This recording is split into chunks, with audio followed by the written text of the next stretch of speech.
মন্ত্রী সাহেব, আপনার দলের ছেলেরা আমার ব্যবসা প্রতিষ্ঠান বন্ধ করে দিয়েছে। আপনার ছেলেরা বলেছে চাঁদার টাকা না দিলে কাজ করতে দেবে না। এই ব্যাগে আপনাদের জন্য চাঁদার টাকা নিয়ে এসেছি। এবার আমাকে শান্তিতে ব্যবসা করতে দিন। দেখুন হুজুর, আমি আপনাদের মন্ত্রী, আমি টাকা খাই না। ওরা মিষ্টি খাবার জন্য সামান্য টাকা নিচ্ছে। তবু আপনি যখন এসেছেন আমি ওদের বলছি, কি গেলি কানা, মন্টু, কালু মাস্তান, সবাই চলে আয়, চাঁদার টাকা পেয়েছি।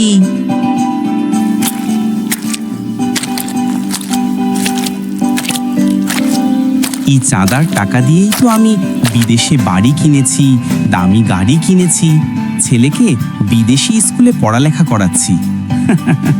দলের ছেলে মেয়েদের বেবো সামান্য টাকা, সব টাকাই আমার।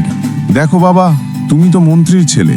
তোমার বাবা আমার ব্যবসা বন্ধ করে দিয়েছে আর আমার কাছ থেকে চাঁদার টাকা নিয়েছে। তুমি একটা কিছু করো, এই দেশের সাধারণ মানুষকে বাঁচাও। আপনি চিন্তা করবেন না, আমি দেখছি। আমি অন্যায় হতে দিব না। আমার ভাবতেও অবাক লাগছে, আমার বাবা আমাকে বিদেশি স্কুলে পড়িয়েছে এই চাঁদার টাকা দিয়ে। আজ বাবার সাথে কথা বলতেই হবে।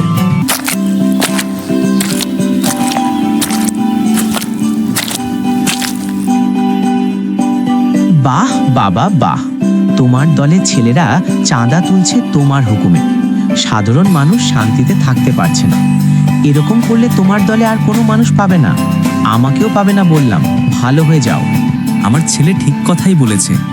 এরকমভাবে চাঁদা তুললে সাধারণ জনগণ আমার পাশে থাকবে না।